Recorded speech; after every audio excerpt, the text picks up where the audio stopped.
What we're going to be looking at this morning is a review of Part 91 accidents to kind of give you an idea where our problems are, our main weather threat areas. I'm going to look at thunderstorms, its hazards to kind of review some of that. Making weather-wise decisions, pre-flight weather briefings, utilizing briefing sources more effectively, getting a good update, and weather in the cockpit. Now, we recently just published our 2007 to 2009 accident statistics, and during that period, 3 years, we had close to 5,000 accidents with approximately 1,600 fatalities. Now you think about that. That's almost 1,600 accidents a year, 550 fatalities. That's a lot. If you look at weather accounts for over 20% of those accidents. 1 in 4 accidents, and it's actually close to about 25%, is weather related. Weather is our big area of impact. It's your environment, and you need to understand it, plan accordingly. It is something very significant.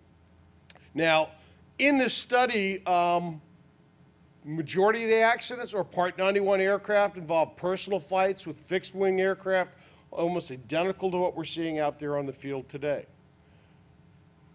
We have changed to using ICAO definitions or CAS definitions for our accident causes. So you may go through that report. You're not going to see weather spelled out for you directly. They're going to use buzzwords such as loss of control in flight or loss of control on the ground. What do you think may be causing the loss of control?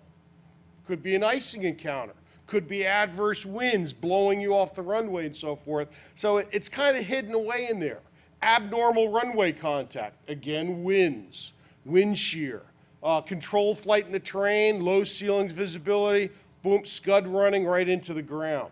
Unintended flight into instrument meteorological conditions. Thunderstorms and wind shears, again, all factors to our accidents. If we break those accidents down and look at weather, this is what I've came up with those accidents. And again, we're talking about that same period, over 1,000 accidents, weather-related. Look at the main cause of our accidents, though. Winds, adverse winds. Yeah, scrape a wingtip, cause some structural damage maybe. Majority of the time, people walking away from those accidents. Majority of the time. We start looking at low ceilings visibility. Again, significant impact, about 18 to 20%. Density, altitude, carburetor icing, structural icing, turbulence, thunderstorms, wind shear. These are our main enemies. Now, if we look at it again even more, leading factors, we talked about adverse winds and so forth. Let's look at winds. When we start talking about adverse winds, we're looking at, again, a vast majority of our weather-related accidents. High winds. Do you have personal minimums of when you're going to operate? We have crosswind concerns, tailwind concerns, wind gusts. And this, again, even impacts the major air carrier accidents with all these factors. Wind shifts, as variable winds, even low-level wind shear. If we look at the table here, I have non-fatal accidents with red being our fatal accidents. Again, notice adverse winds, vast majority of our accidents. Very small percentage of that is a fatality-related event. However, we start talking about low ceilings visibility, low ceilings, thunderstorms, icing, mountain obscuration. Almost all of those are going to be fatal. Matter of fact, weather accounts for the highest percentage of fatalities in all our accidents. Weather accidents kill, except maybe the wind. Now, I'm going to show you a video, and I'll run through it twice. I'm going to set the stage up for you. We've got a couple, and you're bringing a next couple with you. We're going to go leave our air park vacation home out in the Sacramento Valley. We're going to go cross country. Everyone's packing up their bags. We're going to get in the airplane. Oh, I know my airplane pretty good. I don't need to do a weight and balance. Oh, we're going cross country. Let's fill the tanks. You just put yourself 400 to 500 pounds over gross weight. We got a high density altitude, 4,500 feet. Short field, over a 50-foot obstacle. and we're taking off with a quartering tailwind. Here's the end result. This actually was taken by accident because a film crew was right there and filming it. Weather doesn't always come out and jump at you like a thunderstorm and so forth, but just subtle little things, not doing a good pre-flight planning, tailwind, quartering tailwind, high density altitude, the Lincoln events are there, and in this case, we have 2 fatalities and 2 serious injuries. What was going to be a nice weekend getaway turned into tragedy. Now, I said winds, adverse winds usually don't kill people, but when you hit a boulder like this, it stops you pretty quick. And again, a very significant accident, and this is in our accident statistics during that period. Weather kills. So before you go, I want to make sure everyone gets a good pre-flight weather briefing. Plan accordingly. I know you know your airplane, but you put those bags on, you need to start thinking about weight and balance. How much fuel do we really need for this leg and so forth. Keep within weight and so forth. Bad news for you, in the majority of those accidents I showed you, about 41% of those accidents, the pilots never received a briefing or got an inadequate briefing. One quick way we can prevent these accidents is get a pre-flight weather briefing. Now that's significant. Now we have a requirement for a briefing, of course, and so often we hear something like this. Well, I looked at the destination forecast and indicated VFR conditions. What about the en route conditions? What do you have to look at for an en route forecast? When was the forecast issued? Are you going to trust a forecast that was issued at midnight last night for this morning? I want an update. Any adverse weather predicted, any thunderstorms, fog, so forth, icing. What's in the surrounding area? What's downstream that's going to move into the area? You need to get the big picture. You can only do that by getting a good weather briefing. What I don't want to see is like something like this on a cockpit voice recorder.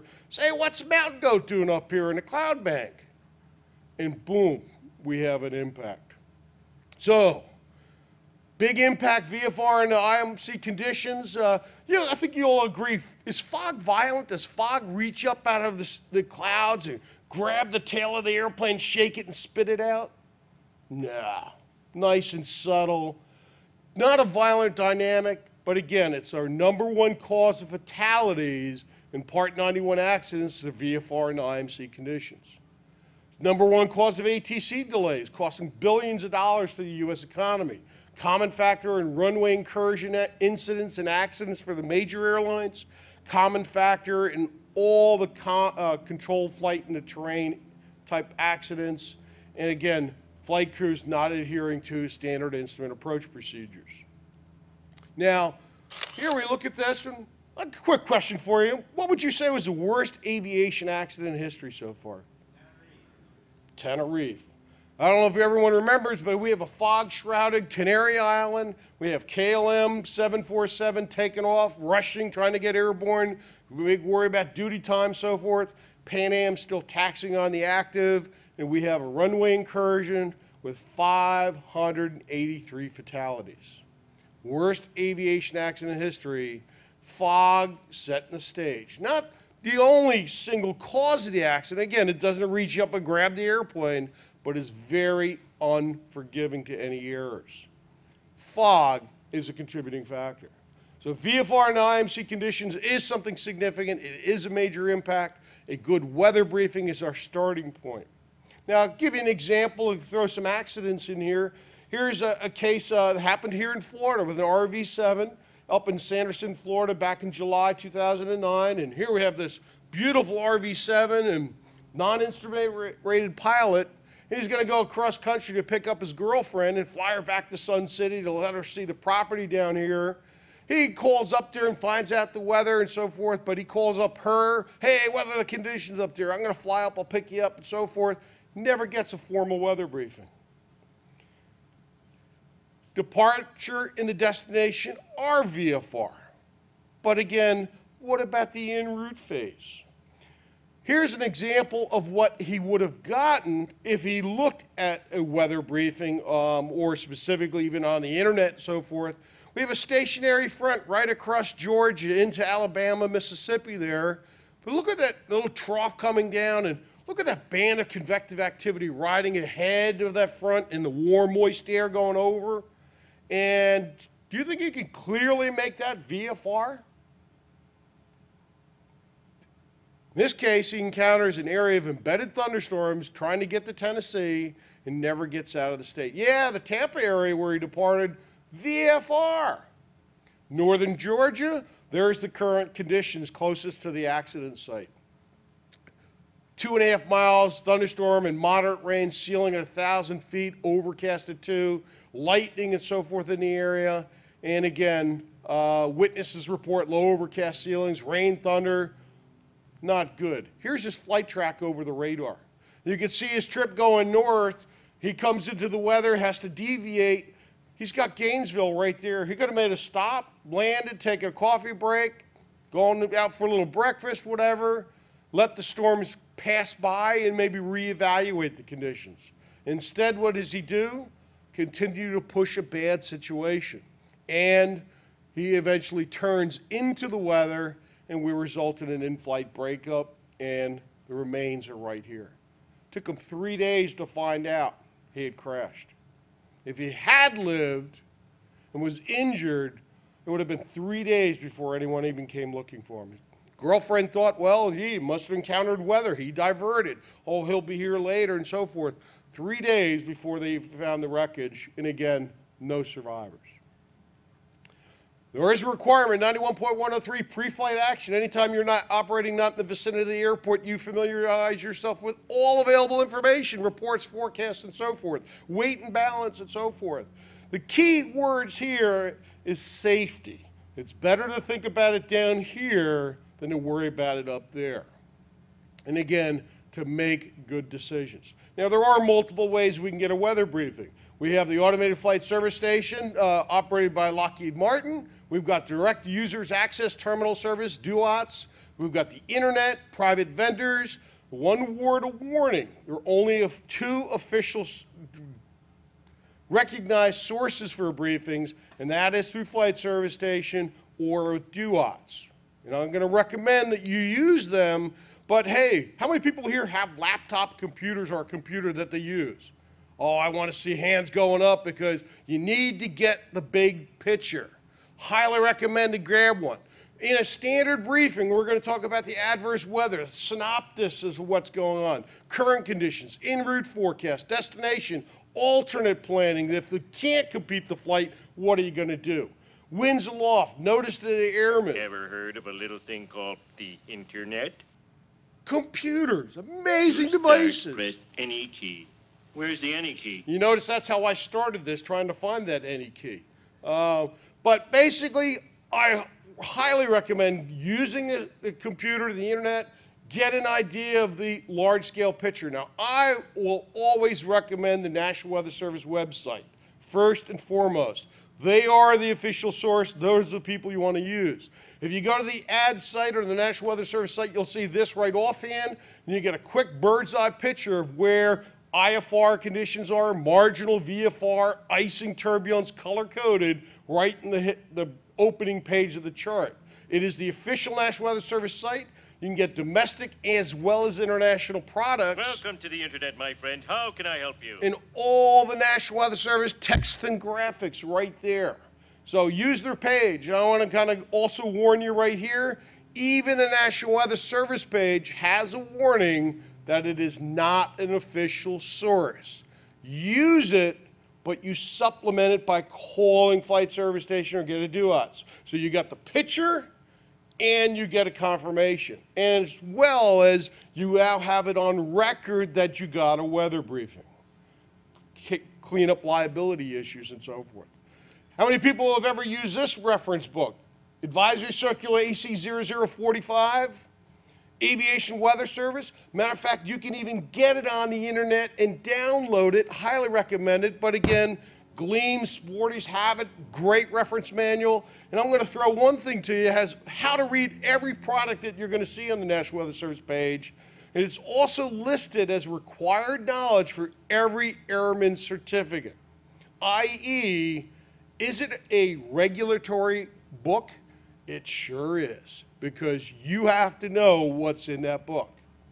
Now, give you another example. We're going to go to the surface analysis chart. I want to see what the large scale picture is, and here I pull one up. This happened to be from March 31st, 2011. I get a quick idea of the isobars, lines of equal pressure, which helps me give me wind direction. I've got a frontal system here, and notice it's stationary, a little bit of a wave on it, and a well-defined cold front coming down. You notice it's not straight, it's curving, it's telling me there's circulation, there's interaction, there's vertical motion implied. Fronts have the area where you're gonna see clouds, moisture, and again, convective activity and things. Matter of fact, what's this line with two dots there? Does anyone recognize that? Say again? Say, not a trough, squall line. What is a squall line? An active line of strong to severe thunderstorms. Do you think that's important information to know? Heck yeah. Matter of fact, it scares me sometimes when I even teach this to air carrier pilots and they don't recognize the symbol. Are they even looking at a map? So squall lines are very significant. That's from a year ago, yesterday. What happened in Southern Fun last year? Severe thunderstorm goes through, winds of 65 knots, over 40 aircraft damaged or destroyed. There's some of the impacts from it. And again, beautiful aircraft just with a passing storm coming through around 2 o'clock in the afternoon.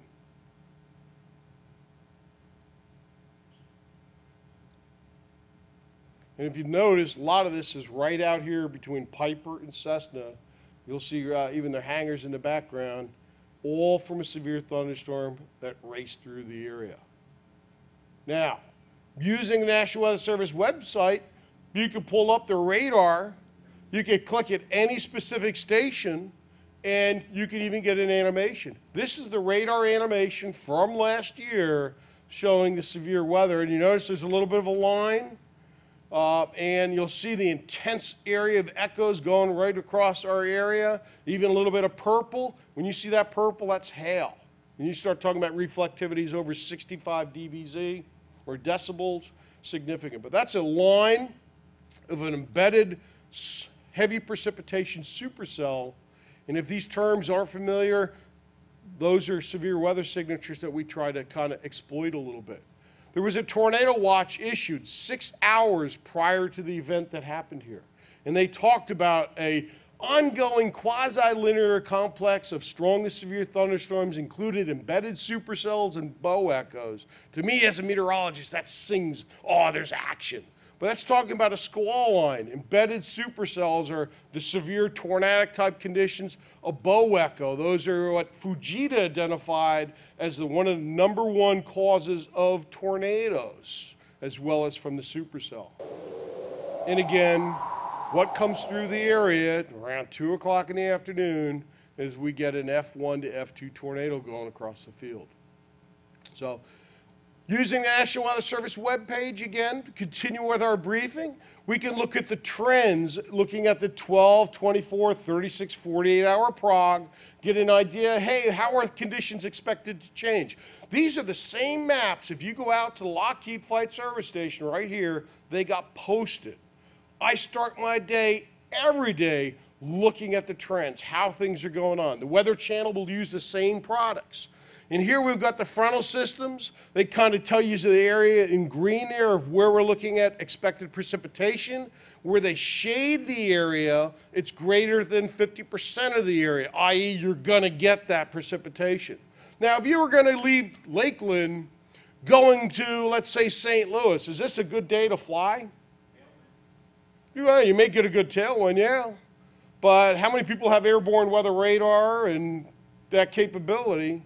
If you don't, I would say it's a better day to sit back and enjoy an air show or make alternate plans. I wouldn't even attempt to go that route, or I'd maybe go up the East Coast and then cut over. I know longer distance, but again, you have to make plans. I helped run TWA for 14 years. We reroute due to weather. We cancel due to weather. Weather determines route altitude of flights. We don't have confidence in the expected conditions. If we can avoid it, I'll take a different route. Otherwise, we have to do things. And of course, I'm talking about an airplane that can go to 40,000 feet and top most of that activity. I don't think there's too many people in here that their aircraft can go to 40,000 feet. Oh, okay, I got one here, okay. Lucky you. But again, we're gonna look at the fronts, the pressure systems. I look at the pressure tendency. Is it getting stronger or weaker? How's it wrapping up and so forth? So we're gonna look at that, the wind flow, again, precip type coverage. I like to look at the satellite imagery. If you were at our booth yesterday, we were watching the satellite, the radar, as this activity developed.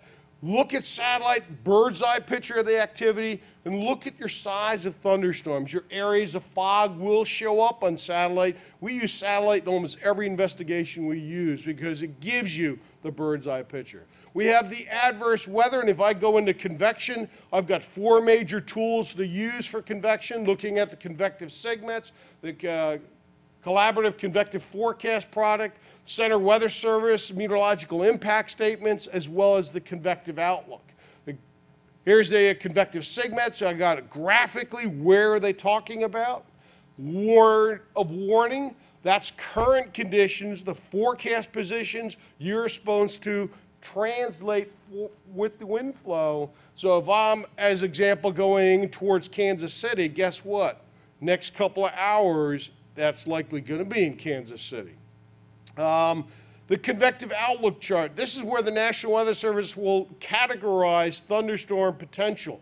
They'll say a general air mass thunderstorm to the right of that gold line, but in that green where they say slight chance, red line, moderate or purple, high potential of severe storms, tornadoes, microbursts, strong winds, storms that are going to kill you. I look at this in any bullseye area, I'm going to make sure I'm going to get updates almost hourly to find out what's happening, how things are changing, because again, they are talking about the Severe Storms Forecast Center giving you information of where the most nastiest convection is going to be. We've got the regular air mets. Here's an example of the convective segment during the period. We can also get our graphic air mets to see the areas of impacts. And again, depending on your limitations, be it IFR, surface winds and so forth, you can categorize which specific warning, but get the bird's eye picture of what's going on. One final thought on pre-flight weather planning. I know you may disagree with this, but weather forecasts are not always perfect. It's an educated guess. Weather conditions change. There's a front in the vicinity, convection expected, early morning, evening departure, fog concerns, low ceilings. Get an update. We have a whole system in place with Flight Watch, hazardous in-flight weather advisory services, and other weather broadcasts to transmit this information. Get an update, get it regularly. National Weather Service products are updated on a regular basis. TAFs are issued every 6 hours. Convective segments every hour at 55 minutes past the airment. Airmets every 6 hours, as well as amendments. Segments, weather watches are unscheduled, but when conditions are expected, the advisories will come out. Pilot reports are constantly coming in, telling us confirmation what's going on and what's out there. The hazardous in-flight weather advisory service, if you're going on your sectional chart, the little H in the circle does not mean heliport. It means you have weather information. HIWAS, if you're using a low altitude chart, the same little symbol in the corner tells you by turning into that frequency, I will get a continuous broadcast of any adverse weather product being issued, as well as any significant pilot reports. En route flight advisory service or Flight Watch, again available from 6 until 10 o'clock at night on 122.0 below 18,000 feet. Again, talking to an individual can help you say, hey, what's going on out there? Give me the scoop of how these things are changing and so forth. and get a better idea of what's occurring on the impact. A lot of people are starting to put weather in the cockpit. It's a great tool to help increase your situational awareness. I will caution you one thing, like as an example in that right image there, and here we're looking at our route and so forth. Do you see any potential problems? That route is not safe. And that picture you're looking at is not current. It's going to be a minimum of 6 minutes old, realistically 10 minutes old. It's history. That's 10 minutes old. I want everyone, when you start looking at any palm pocket, any cockpit weather, I want you to put that in your back of your mind. It's 10 minutes old. It's history. That's what it was 10 minutes ago. Where is it moving? Is it developing stronger? Spatial resolution of data, if you're looking at the charts to give you an idea where marginal VFR and IFR are, it only works good with reporting stations. If I don't have any reporting stations, you're not going to get any information.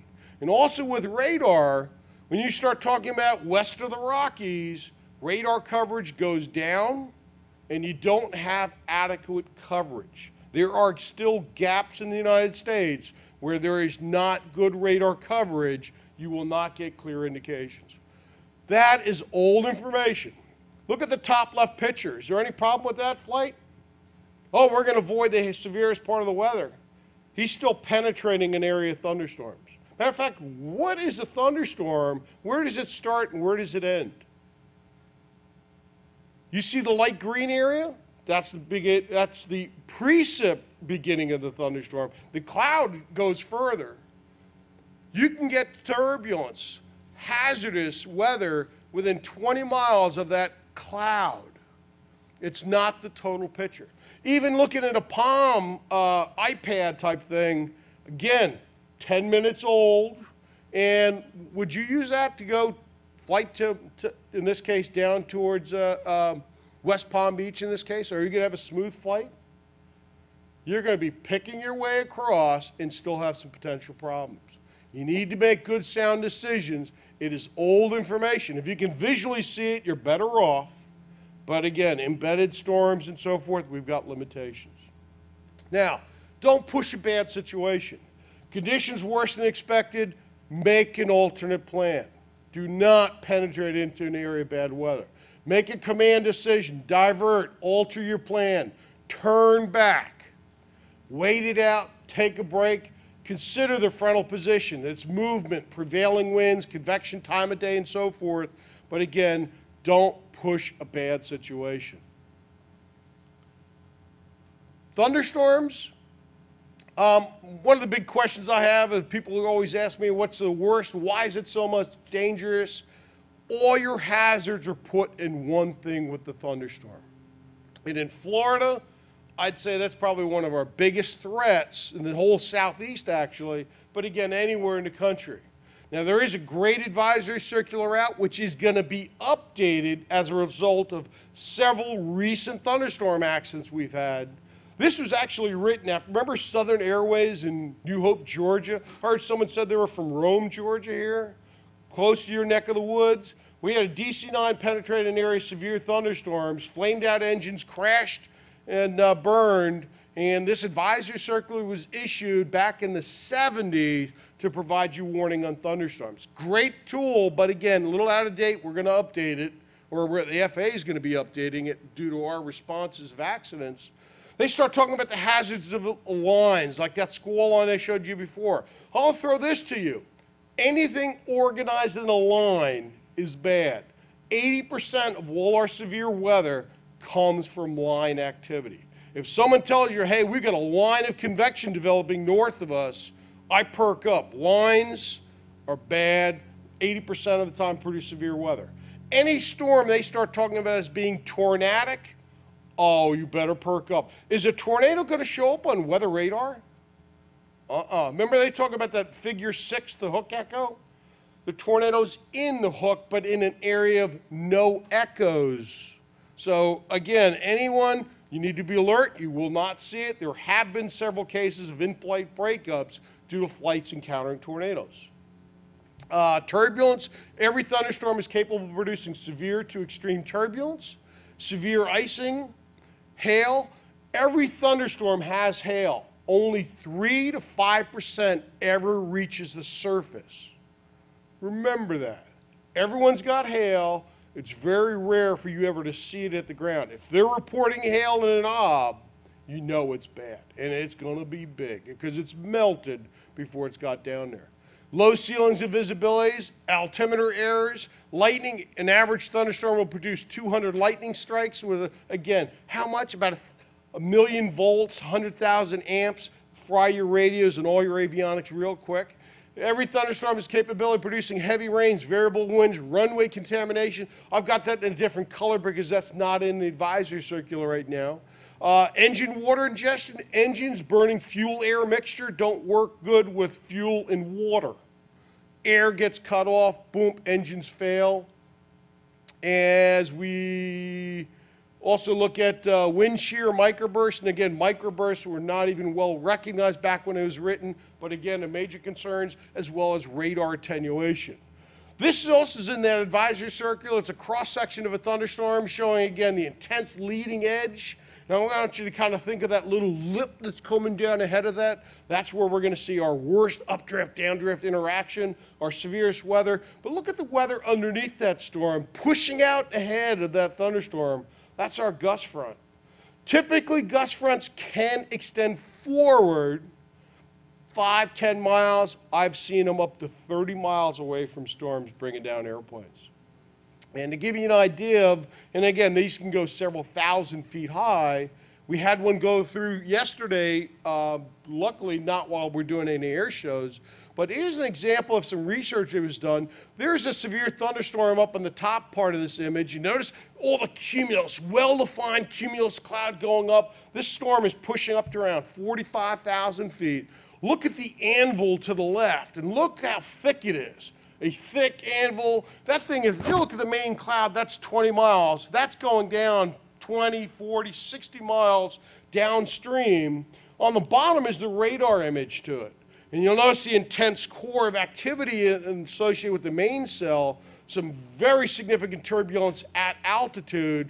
But if you look near the surface, you see these several surges coming out. If you look out about 20, 30 miles, there's a well-defined gust front there, and there's actually another surge right underneath the leading edge. What does that look like? Well, I'll show you an example of what it looks like. This is computer modeling of what a gust front, a strong gust front, can do. Now, you think if you're a light aircraft operating in that, as an example, it actually doesn't have to be a light aircraft. I could put a 737 into it. It'll flip it and turn it and put it in the ground just as quick. But that is what happens when we mix that cold, dry and moist air together, cold and warm. We get these turbulent eddies, and we can lose airplanes pretty quick. They do occur. Now, remember that little lip that you see in that leading edge? You may see something like this, a shelf cloud or actually even a roll cloud along the leading edge. And I hate to say, I've had accidents where the passengers have taken their iPhones and taken a picture, and we see this, and hurry, we got to get in here and get out and beat the weather. And guess what? They don't beat it. When you see this, you better stand by because you're going to get a surge of cold, strong winds, and boom, we get the front go through. Give you an example. This happened in, again, our study period in Doherty, Texas, in 172. Again, a sad story, a cross-country flight, husband and wife, no weather briefing, no flight plan followed. Witnesses report blowing dust, high gusting winds at the time of the accident. Here we have a loss of control in flight after encountering a gust front. And again, here's the observation from Lubbock, winds 260 to 37, gusting to 51, 3/4 of a mile, blowing dust. Base of the clouds, 3,000 scattered, ceiling at 7,000. High base thunderstorm, but that means high cold air coming down, surging out, and this is what we have as the end result. Here's our route of the cross-country flight going to Lubbock, and on the surface map we have a little brown line there, and they're saying an outflow boundary. Outflow boundary is another word for gust front. And here, This is what it looks like on weather radar. That little blue line, the white dot is where the accident is going to occur. That little light blue line is the gust front, a very light, very thin echo. And in this case, it's moving right across that area, right as the aircraft encounters it, and that's what it looks like. Weather-related accidents, you're typically not walking away from. In this case, took them 3 days again before they even knew that that's what it was out in the middle of the field. And that's all that's left to this 172. Every thunderstorm implies severe turbulence. National Weather Service typically goes with 16 levels of reflectivity. We used to go with the VIP scales 1 through 6. They're not used all that often anymore. However, they're still there in reference. Any storm over 40 dBz is going to produce severe turbulence. And again, we have rainfall rates and so forth. Now, this chart I'm going to throw to you real quick. I want to kind of highlight a couple of things. The three bar colors on the far right are how the National Weather Service, initially when they put the radars in, they sold the rights to distribute the radar, the three major vendors, Unisys, DTN, and WSI. When you get weather in the cockpit, they're going to use one of these scales. And what they do is basically, here's that 16 levels, and give you the idea of what you're seeing. Now, when you look at the middle, we have what airborne weather radar, and if you have weather in the cockpit, they will use that same scale to match airborne radar. I want you to look at that weather scale to the far right. When you look at that weather from the Weather Channel or on the ground on your internet, notice the scales do not match up. If you're on the ground and you start seeing that dark green to yellow to getting into the little orange, we're talking thunderstorms. But notice if you look at your cockpit display, that's already red. Where I see red is real intense activity, the stuff that's going to really kill you. You are not going to clearly see that with airborne weather radar or weather in the cockpit, unless you got an iPad, which again are not the recognized sources yet. But again, there's a different scale. Airborne weather radar starts at 20 dBz to 30, 30 to 40 for level 2, 40 and above. Attenuation, scattering, absorption of radar energy is applied thereafter. ATC will use those 16 levels or 6 National Weather Service scale to 4 levels now. ATC will report light 10 to 30 dBz, moderate 30 to 40, heavy from 40 to 50, extreme above 50. ATC will say precipitation. They will not tell you thunderstorms. Now, we have taken, since the Southern Airways accident, about 25 years to get it in ATC in the centers. They have what is called warp now. Again, using those 4 scales, and notice they're using a total different color scale, but again, an indication of how to use this data. We do have an excellent safety alert bulletin that's issued by the NTSB after many thunderstorm encounters, including our Scott Crossfield accident. I highly recommend going to the NTSB webpage. I believe we're almost out of bulletins on this subject, but we also have good ones on icing, controlled flight in the train, and so forth. But again, you need to know how ATC is going to help you provide this information. Matter of fact, what's ATC's primary role? Separate known traffic. Where does weather come into that? Only if you start asking, hey, what's it look ahead? You need to know how they're going to communicate, how to use that asset, if you will, because you do have limitations unless you've got airborne weather radar capability to go 40,000 feet. If you don't have that, you need to use your resources effectively. Now, I'll give you another example. Here's a flight where we are talking about professional pilot flying in a 135 operation. Here we have a Golden Eagle, 25,000 foot ceiling capability. Okay, he can climb over some of the lower stuff. Equipped with airborne weather radar. He's got storm scope for lightning as well as XM satellite mounted in the cockpit. He gets the weather briefing.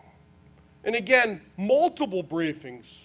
Loads up with his 6 passengers. He tells the briefer they anticipate that they're going to have to deviate around weather. But again, the briefer says, hey, this guy's instrument qualified. He's got radar. He's got good equipment on the airplane. Hey, he's legal to go. Here's what the weather scenario, if he had gotten a graphic image from the internet on his laptop, he would have seen a low pressure system, a trough of low pressure. Look at all that convective activity ahead of that trough. He's going from Texas to Tampa. Does he have a problem? Here's what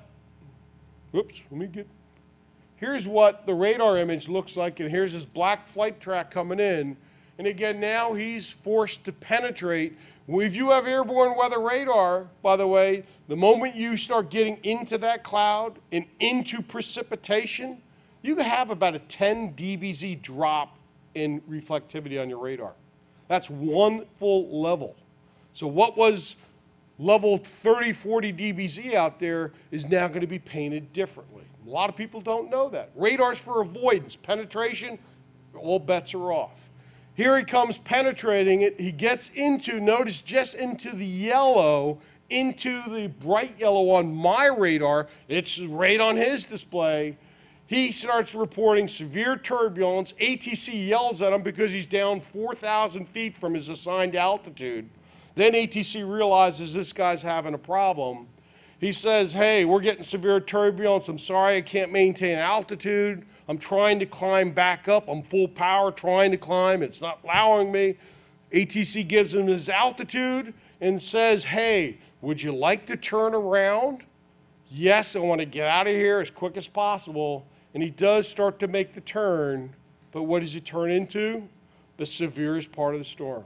And he's got XM radio, he's got storm scope, he's got airborne radar, and that thunderstorm still is going to take him, grabs him by the tail, shakes him, and spits him out, and we still haven't found the airplane. We found the floating debris, and 6 fatalities with a professional flight crew making a bad decision about penetrating an area of weather.